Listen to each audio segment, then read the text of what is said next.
vamos lá, né? Nós estávamos falando das espécies de penas restritivas de direito.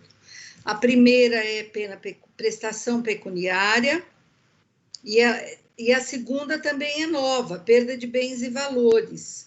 Entrou em vista do Código Penal, né, em 1998. O que é a prestação pecuniária? O conceito está no 45, parágrafo 1º. Depois a gente vai traçar um paralelo com a pena de multa, é diferente. Veja, essa é a prestação pecuniária, que é modalidade de pena restritiva de direito. Guardem isso por causa do exame da ordem, tá? A pena pecuniária é modalidade de pena restritiva de direito. Consiste no pagamento em dinheiro à vítima, estou lendo o código, ou a seus dependentes, ou a entidade pública ou privada, com destinação social, de importância fixada pelo juiz, não inferior a um salário mínimo, nem superior a 360. Veja, outra situação que merece destaque é que ela é fixada diretamente em dinheiro, e a pena de multa não. Daqui a pouco nós vamos ver a pena de multa. O valor pago será deduzido do montante de eventual condenação em ação de reparação cível, se coincidentes os beneficiários. O que é deduzido? Abatido. Então, se porventura, na justiça criminal, né, o juiz fixar uma pena pecuniária de R$500 e for pago ali R$500, se eventualmente a pessoa entrar com uma reparação de dano no cível, que não tem nada a ver a esfera criminal com a esfera cível, né? Se entrar com uma reparação de dano, vamos imaginar porque danificou todo o veículo e R$500 não paga o veículo, né? E a pessoa ficou doente, teve que ficar internada, tomar remédio, gastou mais. Então, ela entra com uma ação no cível para reparar os danos que sofreu. Esses R$500, opa, microfone ligado aí, vamos desligar. Esses R$500 será abatido, é como se houvesse a detração penal, mas aqui é dinheiro, será abatido, descontado, deduzido do montante fixado no cível. Parágrafo 2º. No caso do parágrafo anterior, se houver aceitação do beneficiário, a prestação pecuniária pode consistir em prestação de outra natureza, que não dinheiro. Aí pega uma outra prestação pecuniária. Ah, essa não tem dinheiro para pagar, então dá para fixar outra parte concorda, dá. Outra coisa que eu quero destacar para vocês é que aqui fala beneficiário, e a doutrina entende que isso não é benefício, pena não é benefício, pena é pena. É pena restritiva de direito.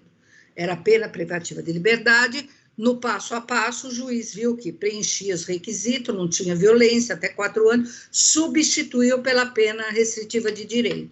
Mas é pena, não dá para falar que é benefício aqui, ninguém está sendo beneficiado, tem que cumprir pena, né? A outra é perda de bens e valores, que é o inciso 2. Também nova e com referência, se comparado ao Código de 40.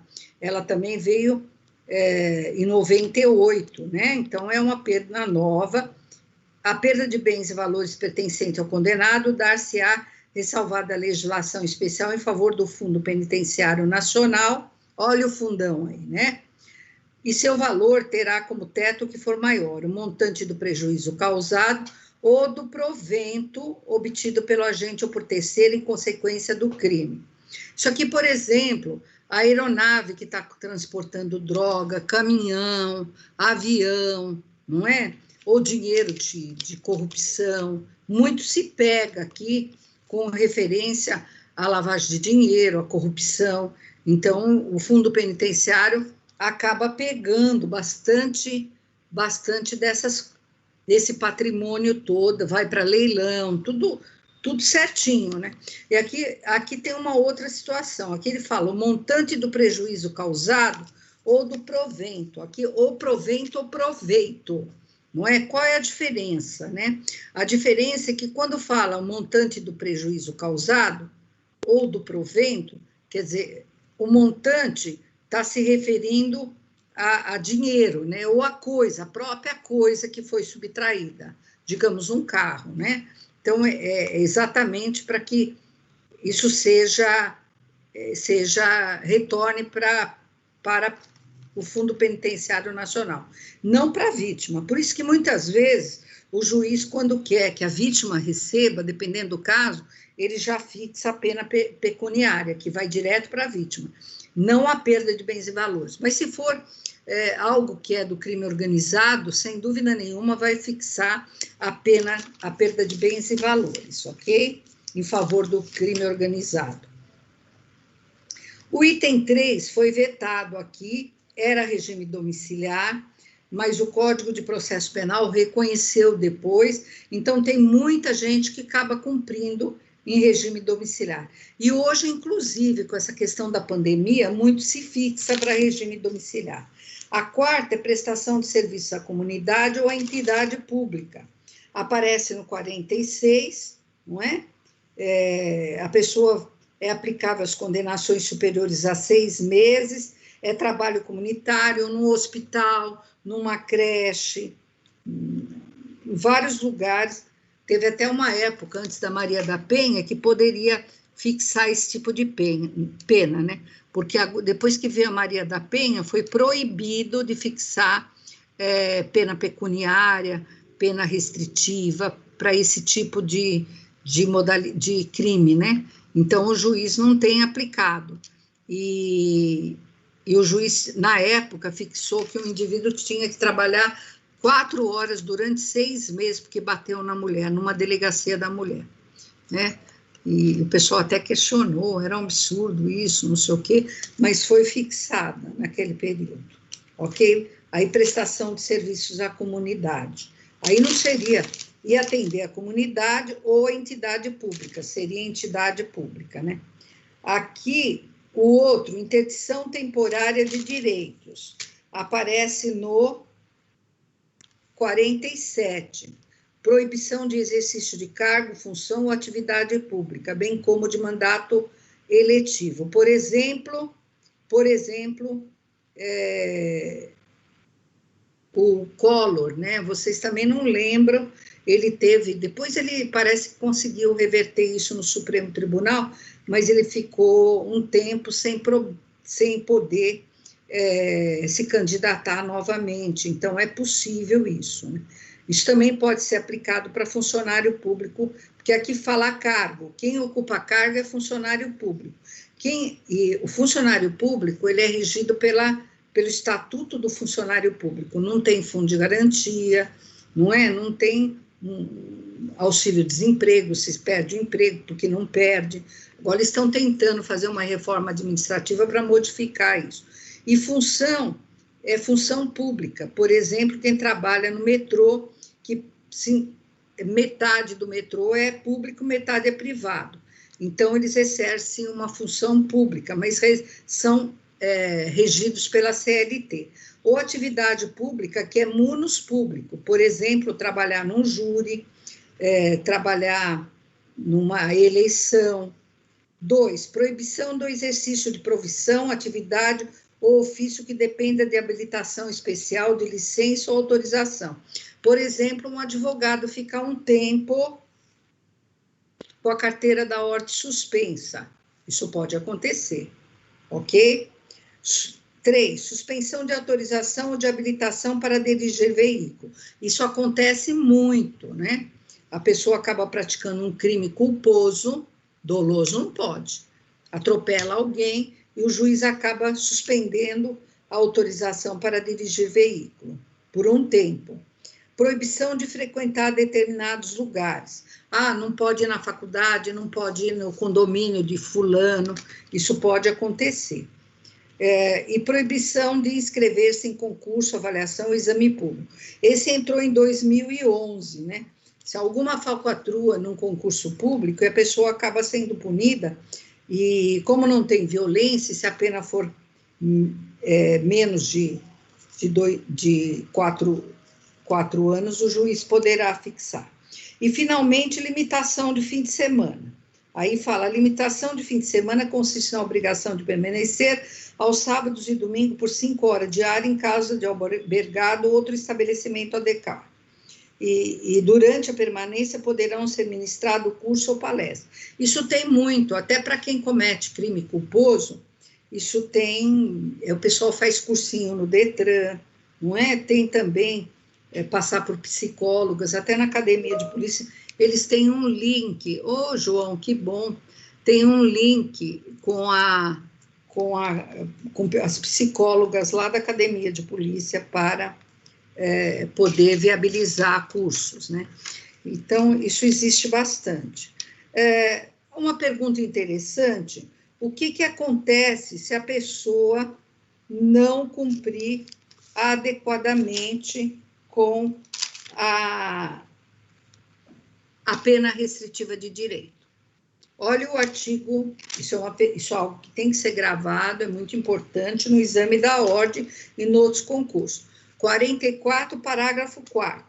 A pena restritiva de direito converte-se em pena privativa de liberdade quando ocorrer o descumprimento justificado da restrição imposta.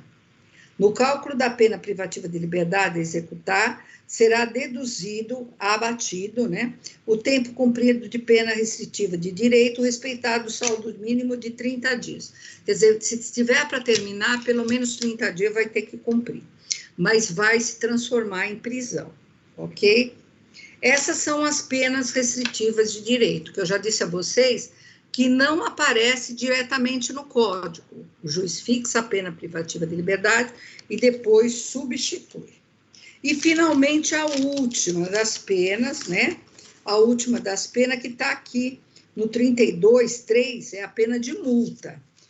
É diferente a pena de multa da pena pecuniária? Sim, a pena de multa é diferente. A pena pecuniária é espécie de pena restritiva de direito. Não esqueçam disso.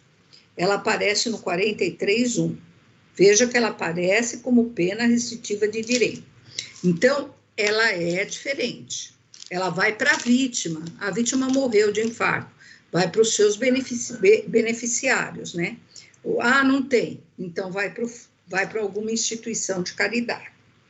Mas a pena de multa é diferente. A pena de multa, naquela classificação tripartida, é a última. Então, tem pena privativa de liberdade, pena restritiva de direito e pena de multa. Ela é a última. A pena de multa tem a sua conceituação no artigo 49. A pena de multa consiste no pagamento ao Fundo Penitenciário Nacional. Está aqui uma grande diferença. A pecuniária vai para a vítima, a pena de multa vai para o Fundo Penitenciário Nacional. Novamente, os estados reclamam. Quem fica com preso são os estados. E quem fica com a pena de multa é o Fundo Penitenciário Nacional. Esse fundo distribui para os estados quando e quanto eles quiserem. É por isso que eles reclamam. Né? E uma outra situação que diferencia também a pena de multa é que a pena de multa não é diretamente fixada em dinheiro, como acontece com a pena pecuniária. Ela é fixada no que se chama dias-multa. Vamos ler aqui o artigo 349. A pena de multa consiste no pagamento ao fundo penitenciário da quantia fixada na sentença e calculada em dias-multas. Quanto vale isso? Aí fala, será no mínimo de 10 e no máximo de 360 dias multa. Então, o juiz tem que colocar na sentença. Atribuo como pena de multa 10 dias multas, sendo que cada dia multa tem o valor de R$100.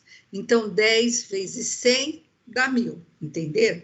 Ele não pode, ele só coloca lá 10 dias multa, que cada dia multa vale tanto. Pronto. Ele não pode colocar diretamente em dinheiro. Era melhor que pudesse, mas não pode. E aí, isso é pena de multa, né? Ok? Parágrafo 1º. O valor do dia multa será fixado pelo juiz, não podendo ser inferior a 1, aí agora sim, tá, então, cada um vale 100, né?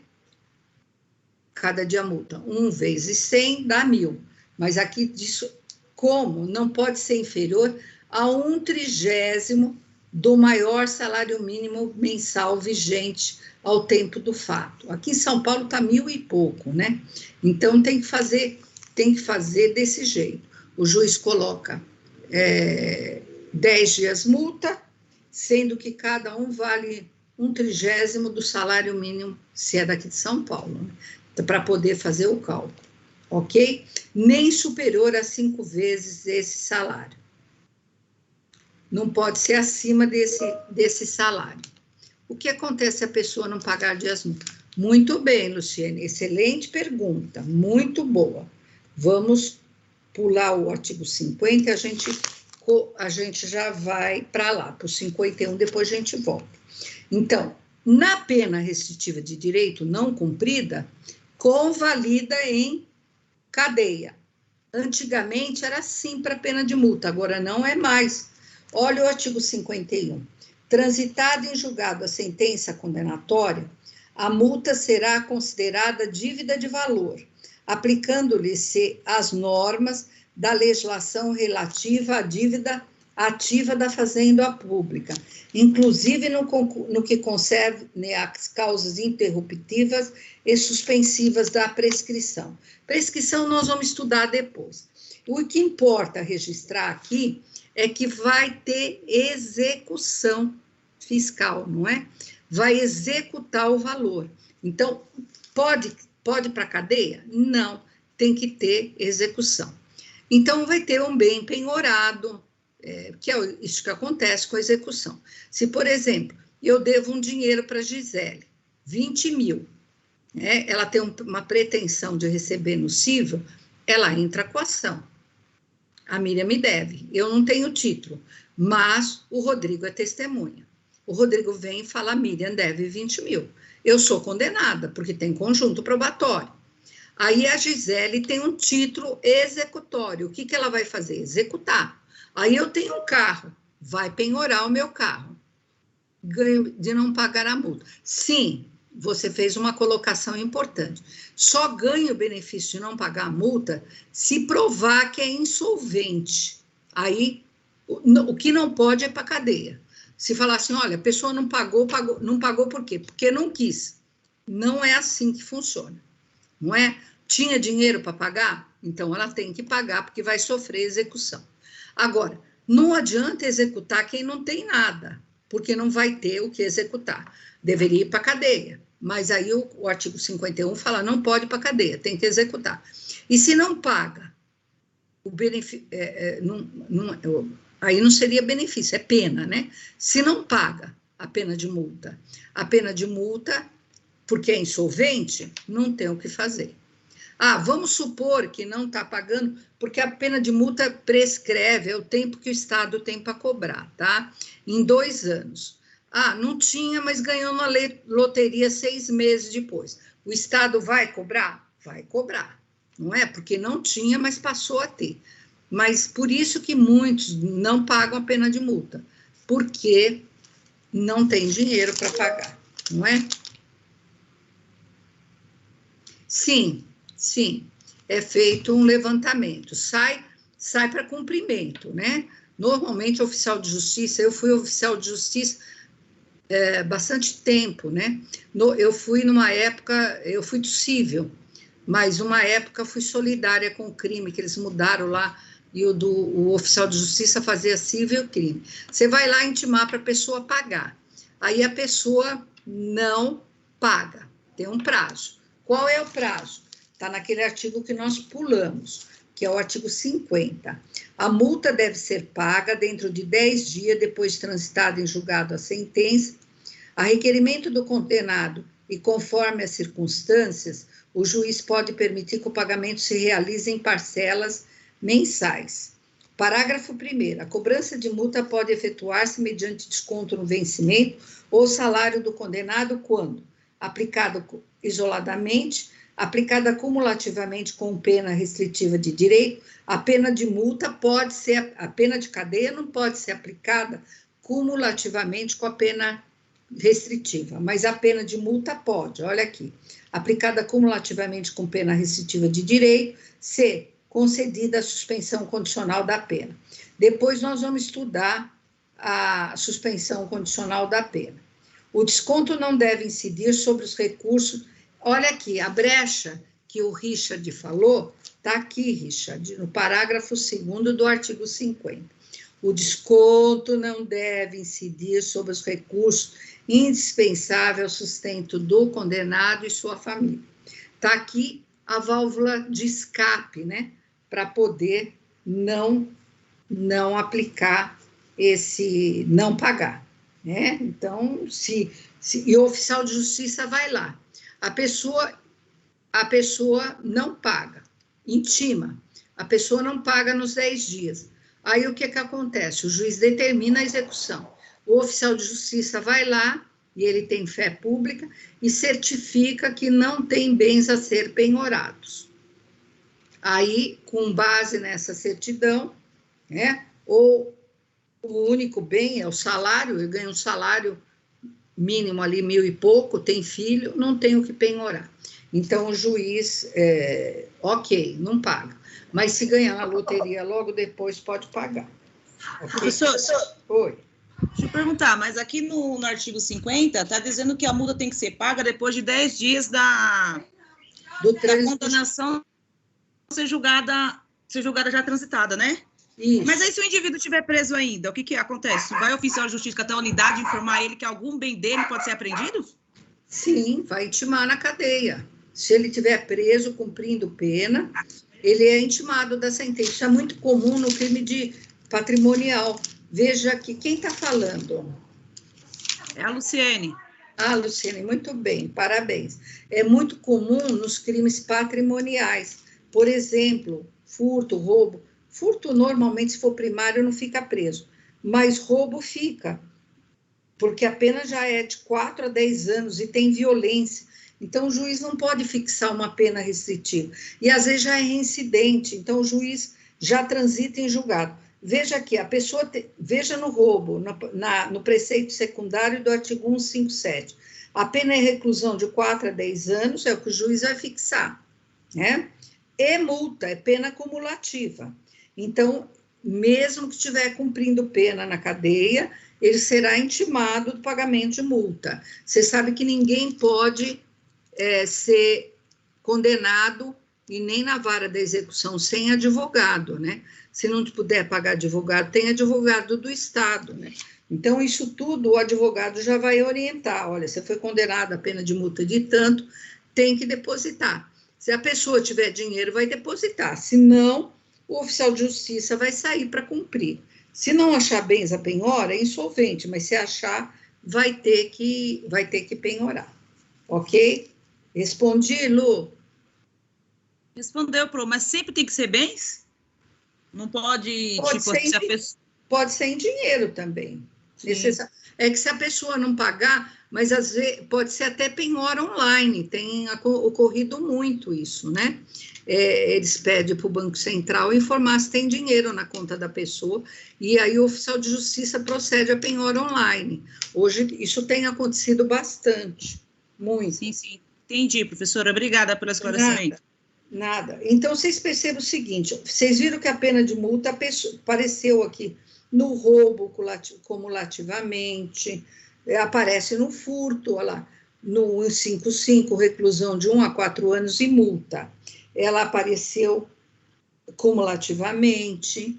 Nos crimes patrimoniais, porque a pessoa tem muita sede de dinheiro, eles têm isso, né? Olha aqui, a extorsão mediante sequestro, a extorsão simples, 158, 159, o 159 é reclusão de 8 a 15 anos e não tem multa, mas o 158 tem. Olha aqui, pena, reclusão de 4 a 10 anos e multa, pena cumulativa. Mas olha que interessante no furto privilegiado, não é? O furto, o tipo fundamental está no artigo 155, vamos ler tecnicamente para não perder o traquejo, né? A objetividade jurídica é o patrimônio, a tutela é do patrimônio, vocês estão vendo que está aqui no título 2, a objetividade jurídica, o objeto material é o alvo do agente, é coisa móvel, coisa móvel, né? Coisa alheia móvel, nome iuris, furto, enquadramento, artigo 155, definição legal, elementos ou elementares, subtrair para si ou para o trem coisa alheia móvel, preceito secundário, pena abstratamente combinada, porque nós não estamos diante de nenhum caso concreto. Está aqui só como prevenção para avisar. Miriam, não pratica furto, que você vai pegar essa pena. Por isso que é abstrato, é dirigida a todos, para que todos não pratiquem crime. É um aviso. É o tipo fundamental, mas nós temos tipos derivados aqui, né? Tem o parágrafo 1º, que é uma causa de aumento de pena se for praticado durante o repouso noturno, mas o meu alvo é o tipo derivado. O primeiro é uma qualificadora, é uma circunstância que agrava, mas meu alvo é o parágrafo 2º. Olha aqui. Se o criminoso é primário e é de pequeno valor a coisa furtada, o juiz pode substituir a pena de reclusão pela de detenção, porque está escrito aqui que é reclusão, sistema mais rígido, né? Pela de detenção, que aí já daria o direito de entrar no semiaberto, ou diminuí-la de 1 a 2/3, uma causa de diminuição de multa, ou aplicar somente a multa. Vocês viram aqui a multa aparecendo sozinha, isoladamente, o juiz fixa o furto e fala, é primário, é furto privilegiado, é de pequeno valor, consoante consta no artigo 155, parágrafo 2º, fixo somente a pena de multa. O juiz pode fazer isso? Pode. Mas lembrando sempre que o juiz tem que fixar primeiro a pena privativa de liberdade. Depois ele pode ver o rumo que ele vai tomar aí dentro dos critérios estabelecidos pelo Código Penal, sobretudo pela parte geral, né? Ok? Então, acho que terminamos a pena de multa também. Eu não vou voltar nessa parte, né? Se ninguém tiver dúvida, né? Eu quero ver se tem algumas questões aqui. Eu não vou voltar a tratar de espécies de pena, nada disso. Só para esclarecer uma dúvida minha aqui, a respeito, quando fala aqui no parágrafo 1º do artigo 155, do primeiro, deixa eu ver, do primeiro, a pena aumentada a 1/3, se o crime é praticado durante o repouso noturno. Mas e se no local que foi efetivado esse furto não tiver nenhuma outra pessoa, ainda é assim considerado... Então, aí você entrou na jurisprudência, né? Tem juízes que são mais rígidos que entendem que sim, porque mesmo que não tenha, é de noite e poderia existir, e a pessoa deverá ser apenada com... Ah, sim, então vai ser irrelevante se tiver... Aí, se você for advogado de defesa, você vai recorrer, né? Sim. Vai falar, não tinha, e eu posso comprovar... E aí tem que ter conjunto probatório para comprovar isso, porque isso muitos falam, mas não provam, né? Sim. Justamente para afastar a causa de aumento de pena, que é a qualificadora, né? Okay. Então, agora tem juízes mais benevolentes que fingem que acreditam, ou é verdade, e acabam tirando a qualificadora, e fica só o tipo básico fundamental, o enquadramento. Uma outra questão que aparece aqui também é o que vem a ser repouso noturno, na linha do que o Mário estava falando aquela hora. O que é repouso? Qual é o período que provoca esse repouso? Porque fala, não é repouso durante o dia, ele é bem certo, é só repouso noturno, né? Porque muita gente repousa à noite, né? Eu tirei muito plantão noturno, agora não tiro mais. E ao acordar, eu chegava de manhã e ia dormir. E aqui é muito claro, falar que é repouso noturno. E vocês lembram que eu falei que no direito penal não há interpretação em malam parte, e que os tipos são taxativos. Ou seja, para prejudicar o réu não há. Então, mas eu estava dormindo durante o dia. Paciência, porque o código é claro, é repouso noturno. E aqui fala o que é noite para entrar nesse repouso noturno, né? Nesse critério de que de dia não entra. Né?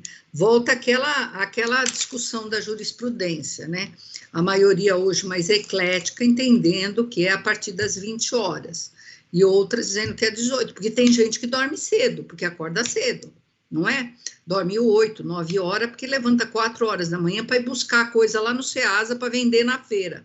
Às vezes levanta 3 horas da manhã. Então, é 8 horas da noite, está dormindo, é o repouso noturno. Então, o posicionamento mais adotado hoje é que, em razão do Código Civil, é de que a partir das 20 horas, porque antes era muito certo que era a partir das 18. Agora, não. Tem uma corrente dizendo que é no anoitecer ou quando o sol se levanta, né?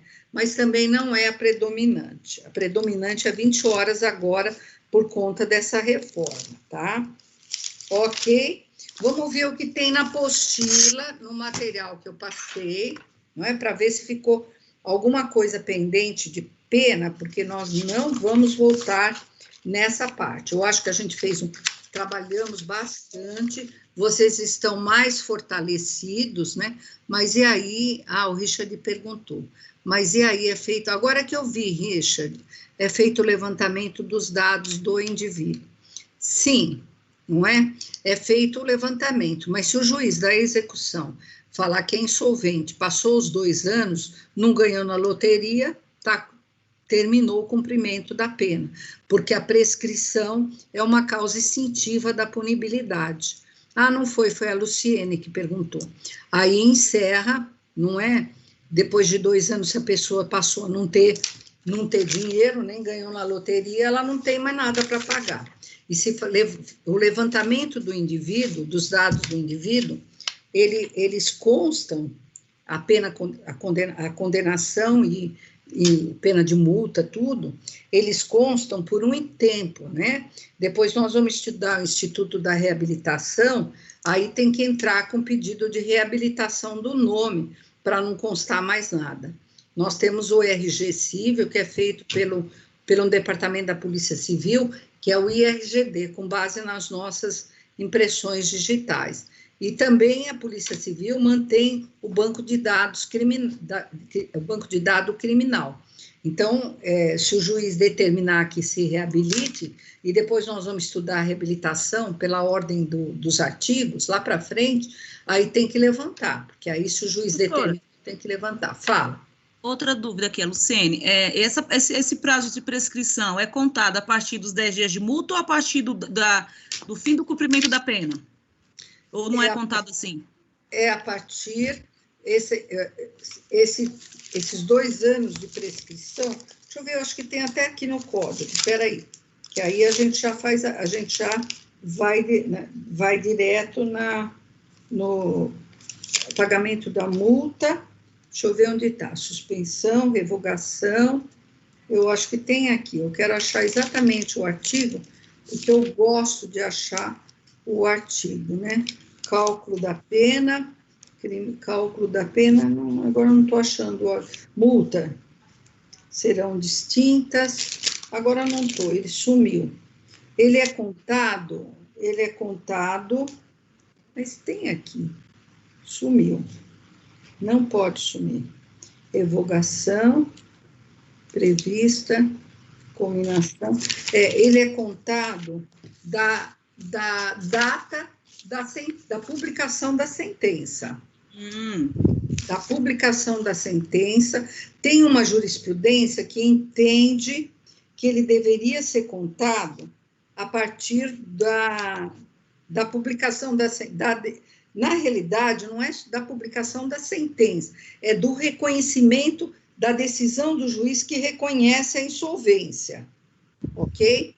Ele é contado a partir daí. Essa é a corrente prevalente, que está prevalecendo, que ela é contada a partir da data em que o juiz reconhece a insolvência da pessoa, porque tem que ter reconhecimento. Tudo isso, vocês lembram que eu falei para vocês também? Agora, eu acho que não está aqui, não, acho que é só jurisprudência. Eu que cismei. Vocês lembram que eu falei para vocês que quem que quem condena é o juiz criminal, mas quem acompanha a fase da execução é o juiz da vara das execuções. Só em comarca muito piquititica que o juiz criminal é o senhor faz tudo, né? Mas, via de regra, tem o juízo da execução. E aí ele vai reconhecer, com base na certidão porque antes era a partir da sentença, mas tem uma corrente agora que tem um pouquinho de prevalência, dizendo que é a partir do reconhecimento da insolvência, que começa a contar. Porque se a pessoa não tem de onde tirar, não vai furtar de novo para poder pagar o Estado, né? Não tem como exigir isso da pessoa. Então, e a partir dessa data começa a correr. E o juiz das execuções é que acompanharia isso. Depois, tem o prazo para pedir a reabilitação de tudo isso. Mas depois nós vamos ver a reabilitação na ordem pelo código, ok? Não sei quem perguntou, acho que foi a Luciene. Acho que ela já respondeu. Ok. Bom, eu estou aqui na apostila, vendo o que ficou aqui para a gente fechar essa apostila de uma vez, né? Uma outra coisa que nós vamos passar no artigo, de artigo 114, deixa eu ver aqui, 114.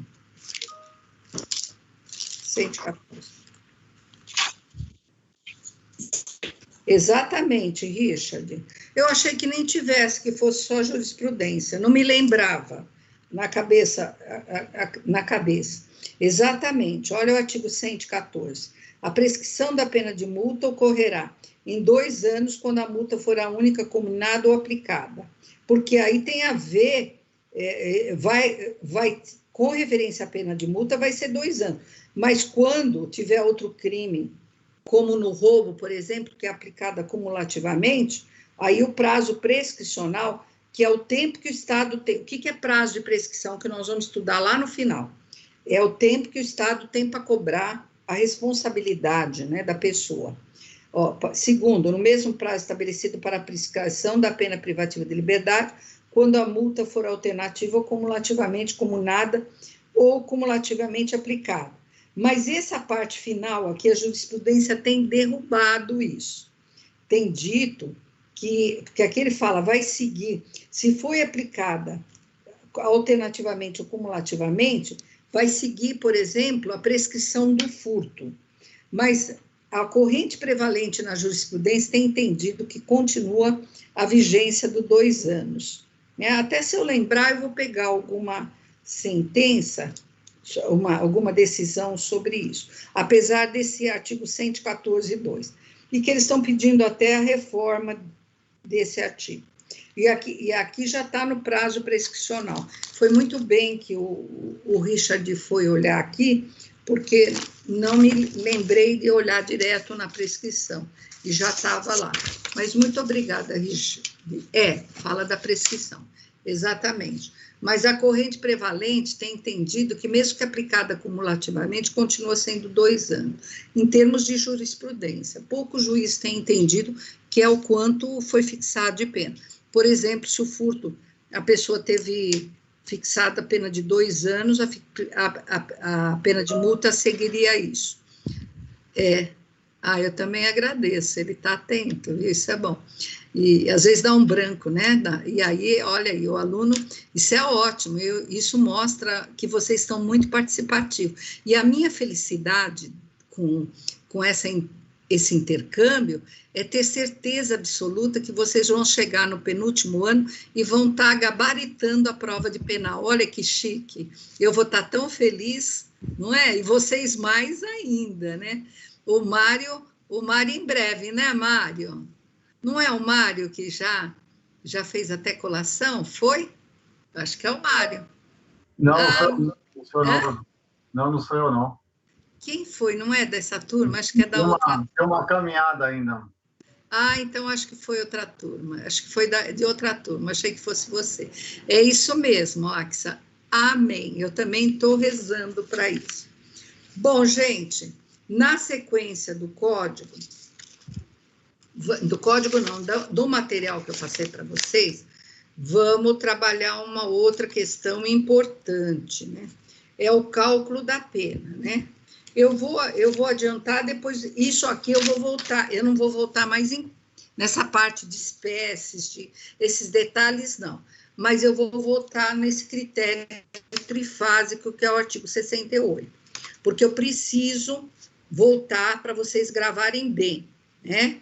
Mas eu já dou meu primeiro ensaio agora.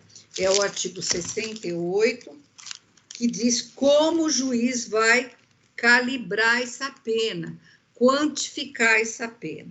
Vamos lá para o artigo 68. Veja, cálculo da pena. A pena base será fixada atendendo-se ao critério do artigo 59 deste Código. O que é pena base? A pena base é aquela que aparece no preceito secundário do tipo.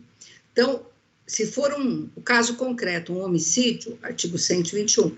Se for um furto, artigo 155. Se for um roubo, artigo 157.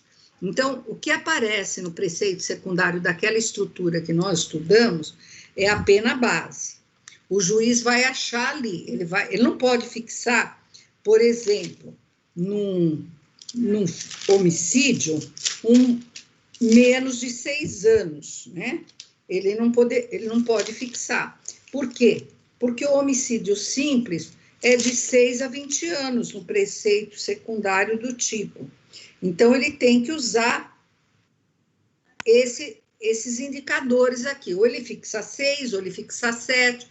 Mas é claro que ele não poderá, para um indivíduo primário de bons antecedentes, fixar 18 anos.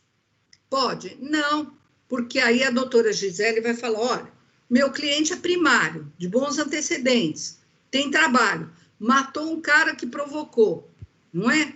E ele matou. Ele está assumindo que matou. Agora, o senhor fixa 18 anos, para quem o senhor vai aplicar 6 anos de pena? Porque está aqui para ser fixada. Esta é chamada pena base. E vocês lembram que eu falei, é sempre pena privativa de liberdade, que aparece aqui. Não aparece a pena restritiva e, às vezes, aparece cumulativamente ou alternativamente, como no furto que a gente leu, a possibilidade de o juiz aplicar pena de multa. E no roubo, por exemplo, ele é obrigado a aplicar também a pena de multa, né? Então, essa é a pena base. É o que está aqui no artigo 68. O artigo 68 diz: o juiz fixará a pena. E para fixar a pena, ele usa quais os critérios que o juiz, ou a juíza, tanto faz, irá utilizar. Ele vai utilizar esse artigo 59, esses critérios. Podem colocar até no código a lápis circunstâncias judiciais, que fica mais fácil para vocês pegarem o edital do certame da ordem e já lembrar, né? Porque lá está escrito circunstâncias judiciais. Mas onde está escrito isso no código? Não é? Não está aqui. Então, vocês poderão colocar lápis aqui, ó, circunstâncias judiciais. Ele foi batizado com esse nome. E o juiz utiliza para fixar a pena base. Lá, o mínimo, o médio, o quanto ele vai fixar. O que ele usa? Ó, o juiz, atendendo à culpabilidade, no 59, isso. No 59, pode colocar, porque se tiver no edital do certame da ordem, vocês já vão saber. O 59, ele foi batizado pela doutrina como Por que está aparecendo um negócio aqui? Não está entrando. Circunstâncias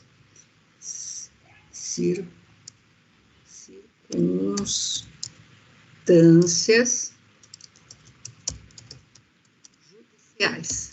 Porque é o que o juiz judiciais. É o que o juiz usa. Artigo 59. Para poder calibrar a pena, para poder quantificar a pena base. Onde eu encontro a pena base? No preceito secundário do tipo. Como é que o juiz vai fixar? Por um critério trifásico. Necessariamente pode não aparecer as 3 fases, eu vou explicar como. Mas para fixar a pena base, ele tem que usar o 59. E o 59, que é tratado pela jurisprudência e pela doutrina como circunstâncias judiciais, fala que o juiz vai verificar alguns fatores, indicadores.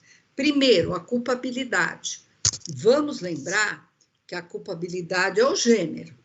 De um lado, eu tenho o crime doloso, quando a pessoa praticou com intenção, seja o dolo direto, quis, esfaqueou, atirou, ou teoria da vontade, ou indireto, teoria do assentimento, ou consentimento, atirou no cachorro, ia atirar no cachorro e atirou no dono.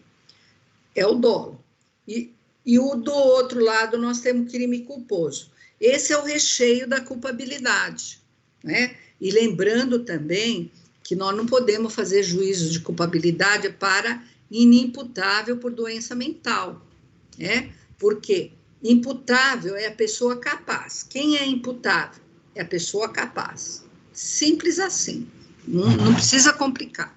Poderia falar que aquele é a pessoa que tem homem ou mulher, que praticou uma infração penal, que tem a capacidade intelecto, volitiva, controle dos neurônios. Não, simplesmente assim. Quem é imputável é a pessoa capaz. Ela pode ser culpada pela prática delitiva? Sim. Se ela for, ela pega o quê? Pena. Aí nós temos inimputabilidade por menoridade. Pega a pena? Não. É culpado? Não. Vai para onde? Para o juizado da infância e da juventude, vai pegar medida socioeducativa. E temos outra inimputabilidade, que é doença mental, ok? Que pega medida de segurança. A do doente mental não é culpado, já falamos sobre isso hoje. Se ele for perigoso, ele é tratado. E não vai pegar a pena. Nunca a gente fala, um doente mental foi culpado e está em medida de segurança. Não existe isso, não é? Uma pessoa é doente mental, não tem controle, né, intelecto volitivo, e aí a pessoa pega pena. É? Você está chamando, Luciene? Pode falar. É porque está abrindo? Acho que não chamou. Está acendendo aqui? Não? Acho que não. Então, pega a pena. Então, é imputável, pena. Inimputável por doença, por menoridade, medida socioeducativa. Inimputável por doença mental, medida de segurança.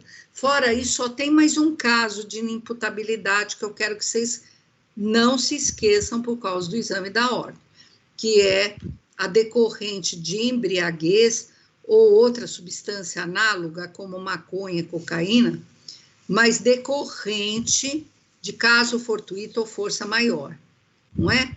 Quando a pessoa não se colocou propositalmente nessa situação e acabou ficando comprometida no âmbito da capacidade intelecto-volitiva.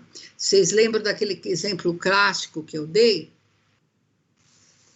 para vocês, que isso foi um caso real, que era uma pessoa que numa despedida de solteiro, amarraram ela e fizeram ela beber todo um monte. Ela é uma pessoa que não bebia, né? Muito, bebia pouco, controladamente.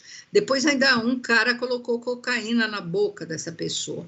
E quando ela conseguiu se safar dessa situação, ela pegou uma faca e esfaqueou essa pessoa que colocou cocaína na boca da pessoa, do autor que deu a facada.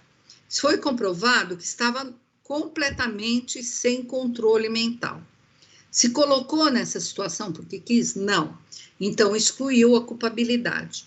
Então, é o único caso de exclusão por beber droga e entorpecente. Álcool também é entorpecente, está no CID-10 como entorpecente. Aqui, como o pessoal fala, álcool não é droga, entorpece. É droga porque entorpece. Está no CID-10. Mas como se arrecada muito imposto por causa disso, então ele figura aí como, entre aspas, uma droga legal, né? Entorpecente legal. Porque entorpece a mente da pessoa. E aí vocês lembram que nós estudamos nesse período que se a pessoa estiver entorpecida, salvo esse caso decorrente de caso fortuito ou força maior, o Damasio até dá um exemplo que é sui generis, né, um absurdo. Ele diz que a pessoa trabalhava e caiu num tonel de cerveja e ficou entorpecida, né, por conta da bebida.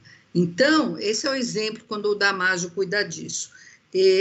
Não exclui a culpabilidade, mesmo que o laudo dê que a pessoa está completamente fora de si, embriagada, não exclui, por conta daquilo que nós já estudamos, que é a teoria da actio liberi in causa, ação livre na causa.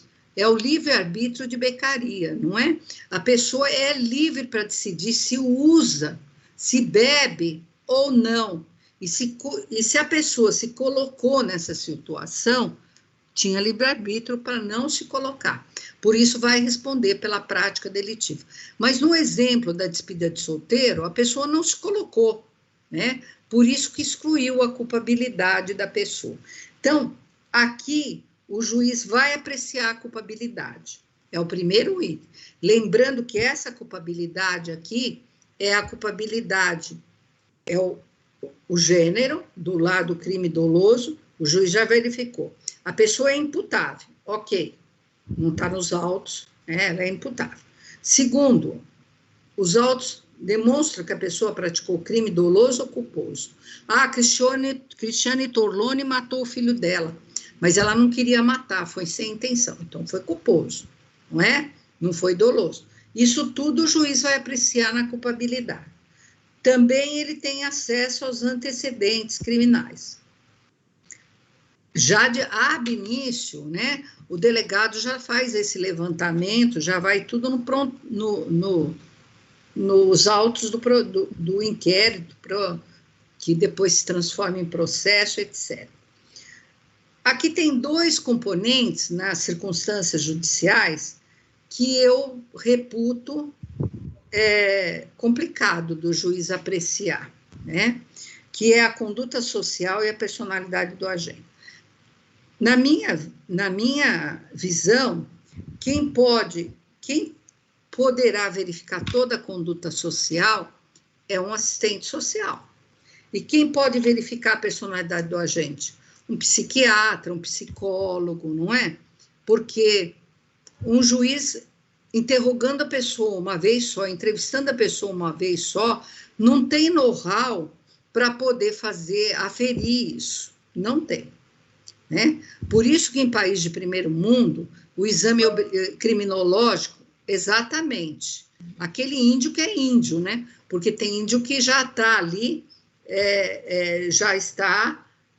como dizem vulgarmente, já amadureceu, ele já está introjetado, ele já virou integrante da sociedade, tem celular, usa carro, dirige, não é? É o índio, é aquele que vive no direito consuetudinário, que a nossa Constituição preserva, não é? A nossa Constituição preserva esses locais, né? Esses redutos indígenas, e está na Constituição que tem que respeitar a autodeterminação dos povos indígenas. Por isso, não entra o direito penal, não entra o direito civil, não entra o direito tributário, não entra, porque a Constituição ressalva. Eles têm o direito dos usos e costumes, do direito consuetudinário, do common law deles, né? Direito dos usos e costumes. Então, exatamente. Agora, quem é que vai verificar a personalidade e a conduta social? Exame criminológico. País de primeiro mundo, obrigatoriamente tem exame criminológico. Infelizmente, o exame criminológico era obrigatório no Brasil e não é mais. Falaram, não é mais, porque não tem dinheiro para ficar pagando uma equipe multidisciplinar, tem dinheiro para jogar fora no cuecão, no mensalão, né? Jogar por aí, desperdiçar dinheiro, não é? Leite moça, não é? Mas não tem dinheiro para pagar exame criminológico. Então, não é feito. Excepcionalmente, tiram da cartola do mágico o exame criminológico. Vocês lembram que tiram para a Suzane? Eu não sei se ela saiu agora, mas ela está tentando sair num livramento condicional faz tempo, mas o exame criminológico não lhe é favorável. Eles têm feito exame criminológico nela. Eles fizeram exame criminológico também no Champinha. Lembra dele que matou o café e a namorada que estava num campo, estuprou e matou, né? E ele entrou menor, né?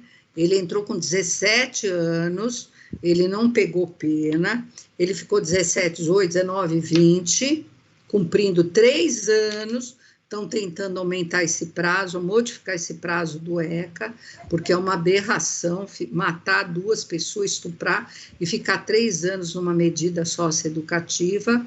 E aí ele estava prontinho para falar, não devo nada, vou embora, que nem o Chico Picadinho, só que o Chico Picadinho era maior e ele é menor. Aí fala, não, melhor interditar no cível, esse cara é louco, esse cara não tem condições de viver em sociedade, não é?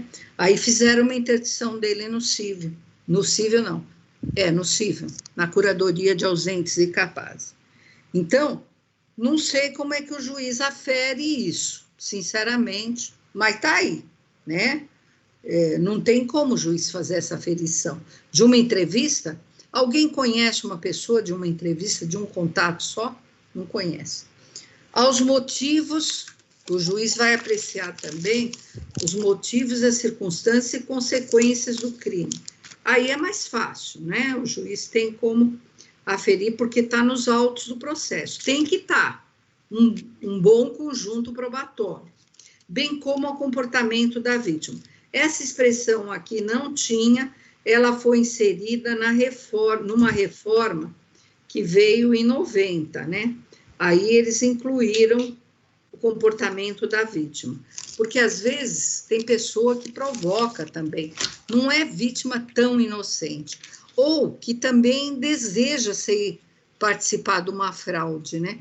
É o caso do crime de estelionato. Eles dizem que toda vez que há um crime de estelionato, a outra parte vislumbrou dinheiro fácil e não foi questionar se esse dinheiro não era fruto de algum ilícito ou não. Então, porque nada é fácil, nada vem fácil para ninguém, não é? Nada vem. Então, dizem que a doutrina fala que a vítima do estelionato não é tão vítima assim. Muitas vezes ela é quase tão culpada quanto o agente, né? Então, olha, meu bilhete é premiado, você me dá o que você tem na bolsa, porque você vai ganhar tanto, né? Quer dizer, lê do engano, né? Devia ter um pouquinho de bom senso para falar, ó, isso não é verdade, não vem coisa fácil.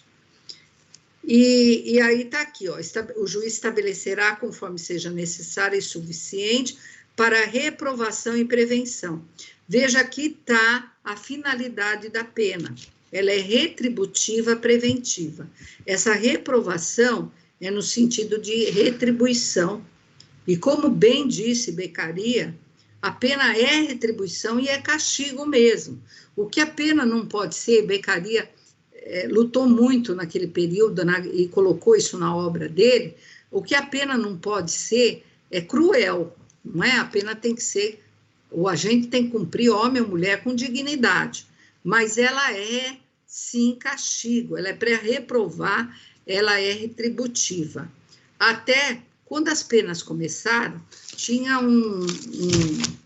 elas eram cumpridas num local, ficava em praça pública, e, normalmente com vidro ou sem vidro, e tinha gente tomando conta, ou com vidro, para as pessoas passarem e olharem e ver as pessoas cumprindo pena. Era chamado de panóptico, é um nome esquisito, né? E aí eles ficavam com a Bíblia na mão, tocava uma sirene, tinha que levantar, tinha que andar em círculo, como é no Big Brother, quando põe assim num shopping, né? As pessoas ficavam olhando para funcionar como prevenção geral. Fala, olha, não pratiquem crime, porque vai acontecer isso, né? Panóptico. E aí, quando tocava sirene, tinha que levantar. Parava de tocar, podia sentar e ficar lendo a Bíblia, né? Para refletir sobre o crime praticado. Então, o juiz vai fixar.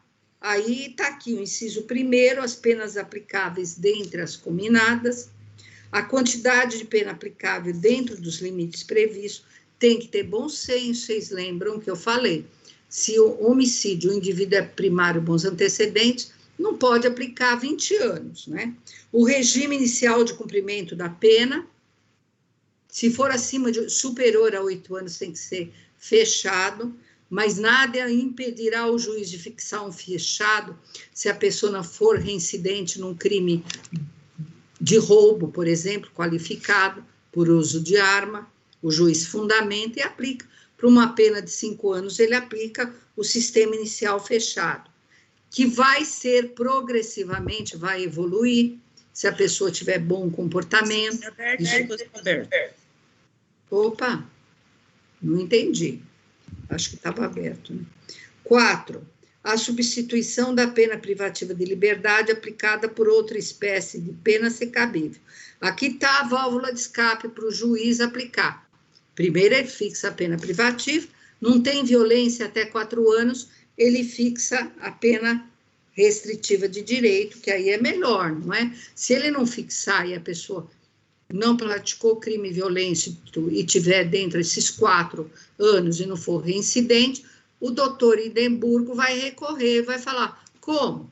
O meu cliente faz jus, ele é primário, bons antecedentes, não é crime violento, por que o juiz de primeira instância não substituiu por uma pena restritiva? Ele vai recorrer para o tribunal, ok? Então, é isso. Aí, o critério trifásico do 68, que nós estávamos batendo nessa tecla. O juiz vai fixar no cálculo da pena, é o 68.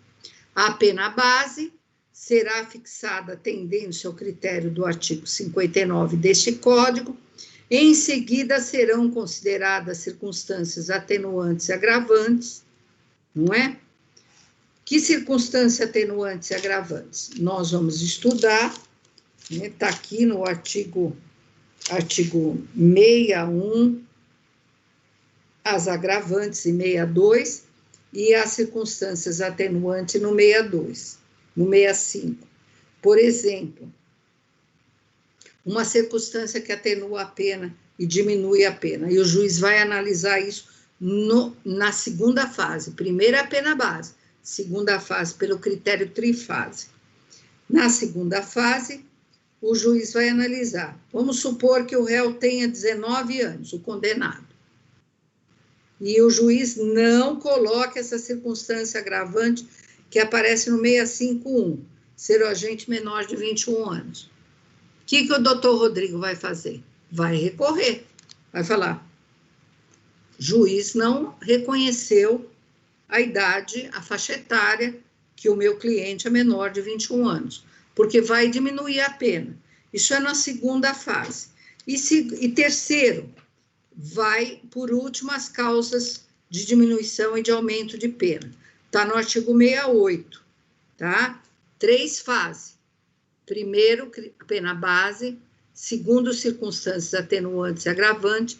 E terceiro, a causa de aumento e diminuição. Nós já vimos causa de aumento e diminuição hoje, que foi o repouso noturno que aumenta, e de diminuição se o réu for primário, bons antecedentes, que diminui.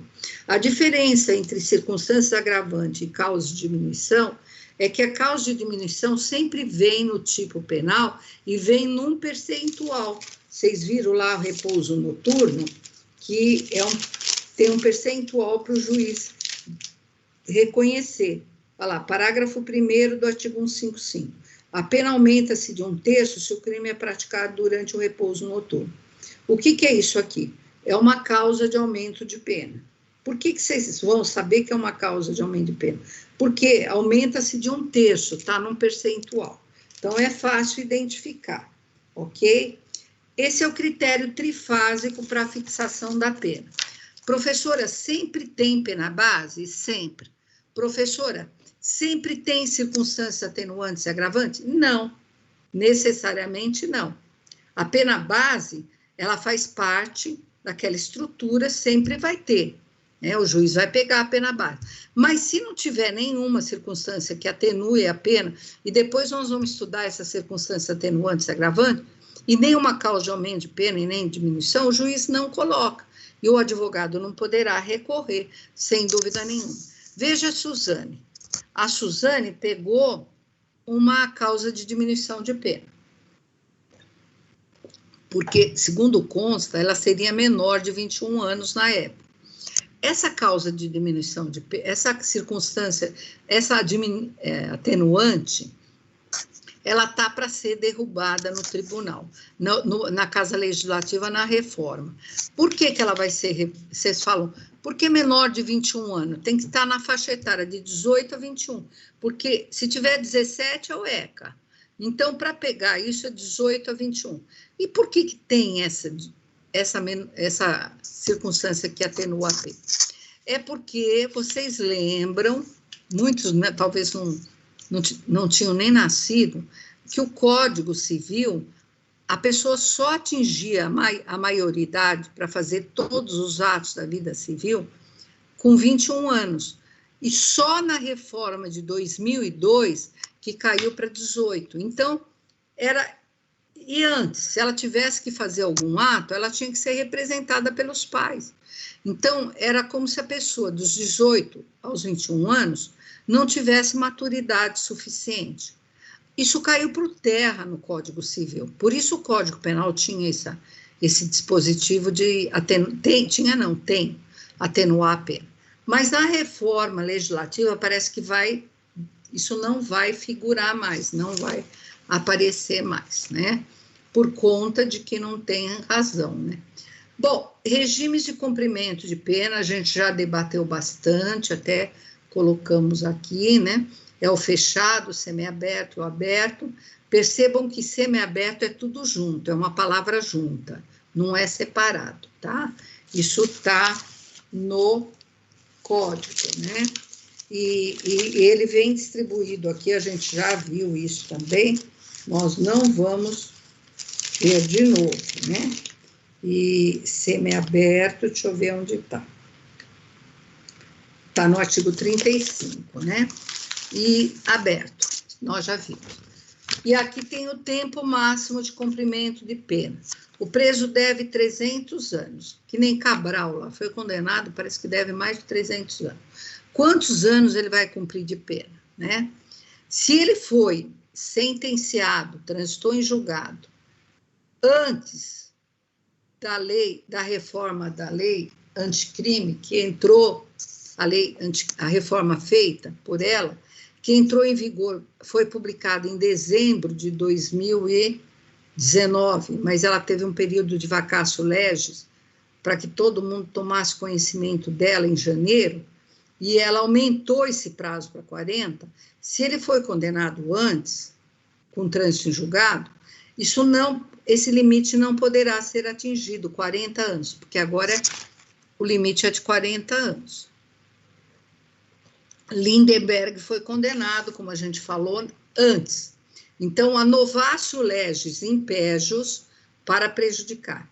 E a lex gravel, a lei grave, ou mais grave, não pode prejudicar a pessoa. Vocês lembram que ela pode ir para trás, a lei melhor pode ir para trás, ela é retroativa, ou pode ir para frente, ela é ultrativa. A gente já estudou essas leis, né? 98%, só tem 2 leis que fogem dessa sequência, né? Dessa certeza de aplicação da nova lei, da lei melhor. Necessariamente não precisa ser melhor, né? Se, por exemplo, antes nós tínhamos uma contravenção de porte de arma, que é arma de fogo, que era uma simples contravenção com pena pequena, e a pessoa praticou o crime sob a égide dessa lei. E aí depois vem uma outra lei, o Estatuto dos Armamentos, dizendo, não, é crime. Não, essa lei é mais grave. Então, essa lei mais grave vai para trás? Não, não vai. A lei antiga, que não tem mais atividade, mas a pessoa foi praticou a conduta sob a égide dela, que era a contravenção penal com pena pequena, ela que vai para frente. Ela não tem atividade, mas ela vai ter uma outra atividade para julgar esse caso, o juiz vai ter que usá-la. Não é normalmente assim, mas se for lei excepcional temporária, não. Não é? Por exemplo, né, agora excepcionalmente alguns estados estão fazendo, me parece que tem um estado que fez pena para quem não usar máscara, porque legislou, porque o estado não pode fazer lei penal, só a União, mas em casos excepcionais pode. E aí, se a pessoa praticou o crime, não usou a máscara, feita pelo Estado, ou se vier uma lei federal, a partir de hoje, quem não usar a máscara vai pegar pena de tanto, essa lei excepcional vai durar, enquanto durar a pandemia, mesmo que a lei não exista mais, ela será aplicada. Né? Ah, mas ela não existe mais, abolisse o crime, aboliu a lei, não importa, ela vai ser aplicada, porque ela vem intitulada Lei Excepcional e Lei Temporária.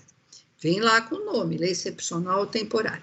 E vocês prestem atenção nisso, porque no outro dia eu vi uma pergunta da ordem que não falava que a lei era excepcional, nem temporária. Mas a pergunta mencionava no tempo da ação. Isso, Mário, é o artigo 3, eu vou pôr aqui, artigo 3 do Código Penal. Perfeito, Mário. Ó, artigo 3 do Código Penal. Vai assim. Artigo 3... Faltou a bolotinha, aí não tem problema.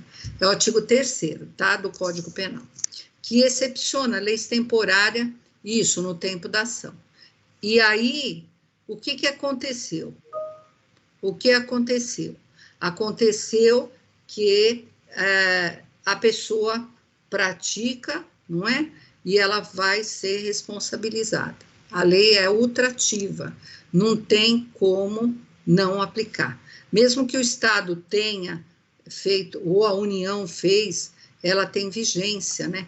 Ela tem ultratividade. E no outro dia, o exame da ordem colocou o seguinte, não colocou que era lei excepcional nem temporária, mas colocou assim, que a lei tinha vigência no período de tanto a tanto. E que fulano praticou o crime sob a vigência dessa lei.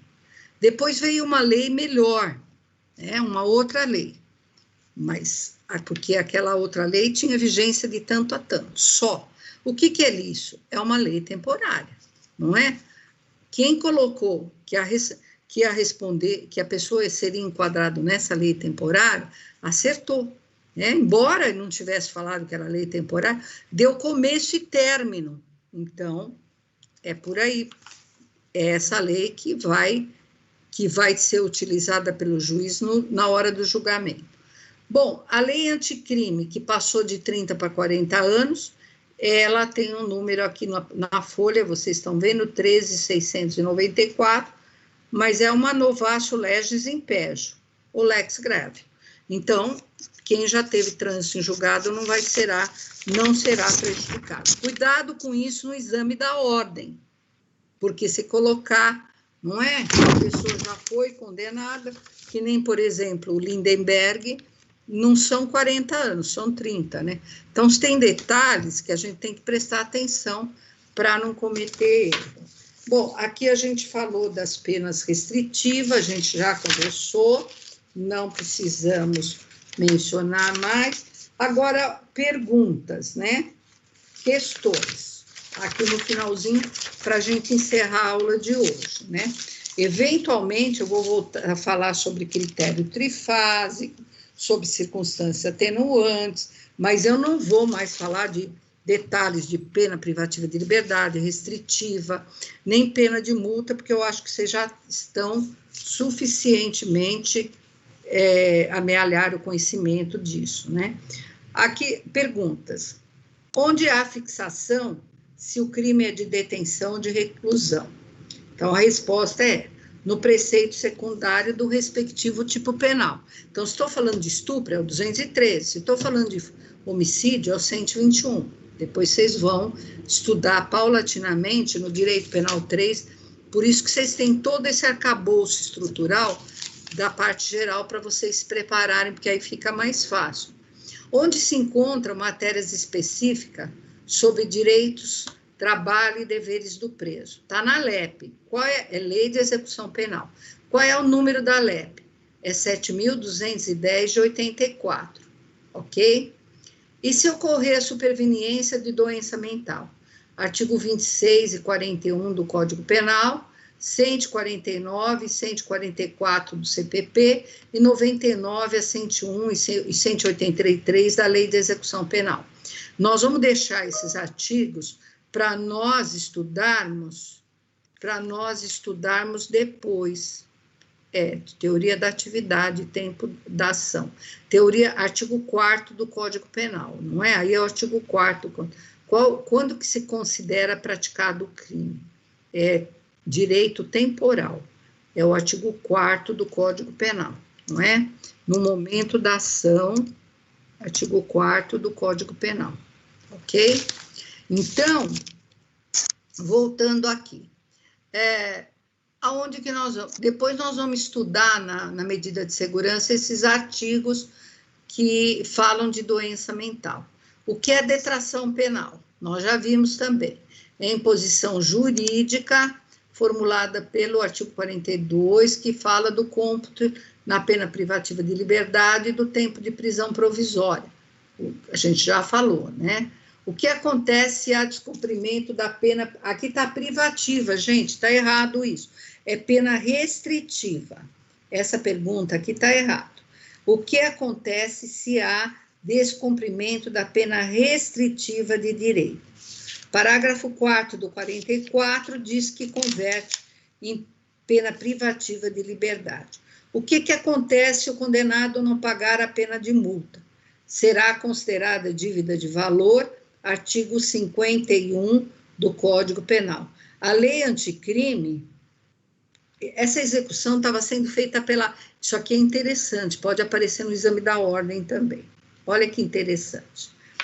Até a lei anticrime entrar em vigor, que foi em janeiro do ano passado, quem estava executando era a vara da execução fiscal.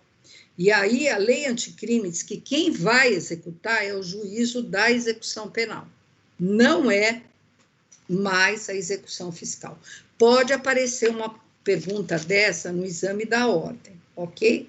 O artigo 51 a gente já leu, e aqui tem semelhanças e diferenças entre pena pecuniária e pena de multa. Semelhanças. Tem a mesma natureza jurídica. São penas. A pena pecuniária é pena e a pena de multa é pena. A redundância é proposital.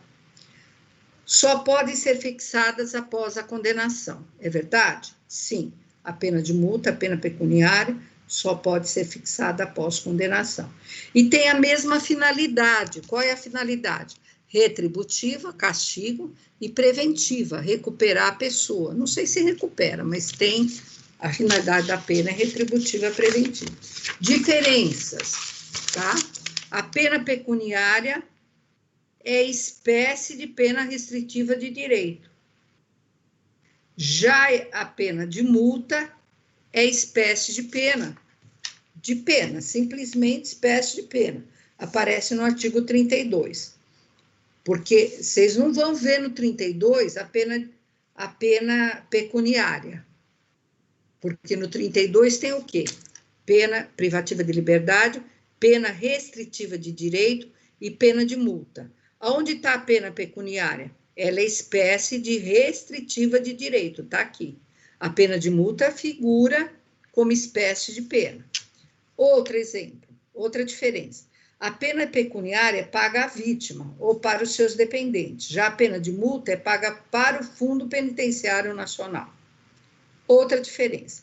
A pena pecuniária, se não for paga, converte-se em prisão. A pena de multa se não for paga, transforma-se em execução fiscal. E agora não é a vara das execuções que executa. Embora seja uma execução fiscal, ela vai correr na execução, na vara das execuções, por força da lei anticrime. Finalmente, a pena pecuniária paga pode ser deduzida, abatida, descontada de eventual condenação nocível, reparação de dano. E a multa pode? Não, porque a multa não vai para a vítima. E quem vai ser acionado nocível não vai para o autor.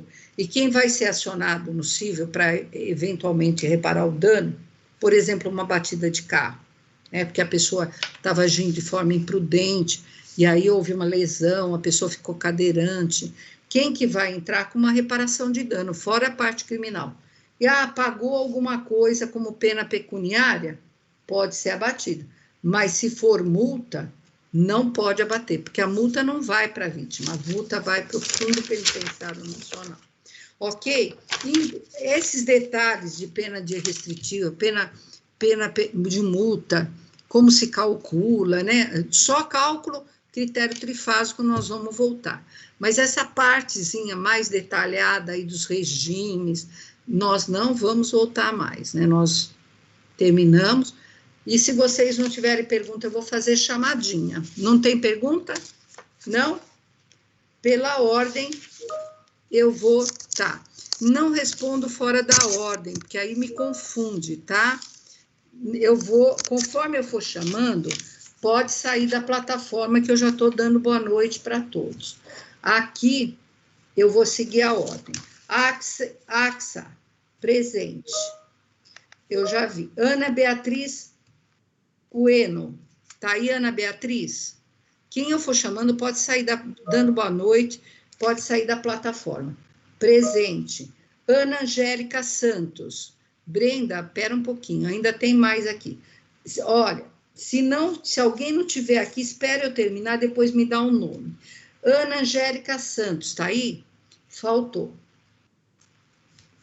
Beatriz Aureliano Antunes, tá aí? Faltou. Brenda Oliveira, já tá aí. Boa noite, Brenda. Boa noite para todos. Brainer. Não é Briner, é Brainer. Você tá aí, Brainer? Tá, boa noite. É um nome bonito. Camila Ariane Camelo. Quem eu estou desejando boa noite, pode ir embora. Boa noite, bom descanso e cuidem-se. Camila, tá aí? Presente. Carla Daiane Carvalho. Tá aí? Tá. Carla, boa noite. Ok. Boa noite. Eduardo Mutran. Eduardo Enzo e Gabriela Helena. Falei 3 agora. Eduardo, Enzo e Gabriela. Tô pondo faltou. Ok? Gabriele Ataídes Bento. Faltou. Gisele Ayla Idemburgo. Gisele Ayla Idemburgo. Presente, professora. Quem você é? Gisele. A voz é da Gisele. Então, só pode... Boa noite. Ayla Idemburgo. Professora. Oi. Quem é você? Edimburgo. Boa noite. Bom descanso. Ayla faltou. Igor, Jéssica dos Santos. Tem 2 Jéssica dos Santos. E agora? Agora, boa noite. Até semana que vem. Se Deus quiser, ele há de querer. Olha, tem 2 Jéssica. Uma Jéssica é Jéssica Figueiredo. E a outra é Jéssica Coukizá. Não sei. Não sei falar. Jéssica Figueiredo está presente. Ela já marcou aqui. Boa noite, e a Jéssica Figueiredo, tá aí? Estou presente. As 2 estão... Isso. Perfeito. É porque aqui na minha lista não está aparecendo. Jonathan Nascimento, Júlia Ramalho, João Abreu Ayala. Jonathan, ok. João, ok. E a Júlia Ramalho. Ok, também. Josier Kemelin. Josier Kemelin. João, ok. Ok.